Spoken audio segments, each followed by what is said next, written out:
আমরা মনে করতেছি যে সংকটময় পরিস্থিতি তৈরি হয়েছে সেটার জন্য অনতি বিলম্বে স্থানীয় সরকার নির্বাচন দিয়ে দেওয়া উচিত এবং স্থানীয় সরকার নির্বাচন দেওয়া এই নির্বাচন কমিশনের পক্ষে সম্ভব নয়। সেই আস্থাটা আমরা রাখতে পারতেছি না, কারণ তারা পক্ষপাতমূলক আচরণ করছে, তারা সংস্কার প্রস্তাবনা আমলে নেয়নি এবং তাদের যে গঠন প্রক্রিয়া সেখানেই ত্রুটি রয়েছে।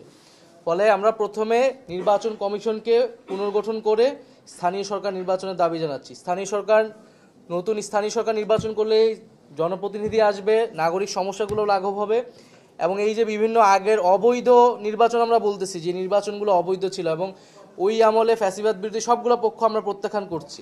এখন সেই নির্বাচনের তো আমি বলতে পারি না আমি সেটার বৈধ মেয়র বা প্রার্থী, এটা আসলে দ্বিচারিতা।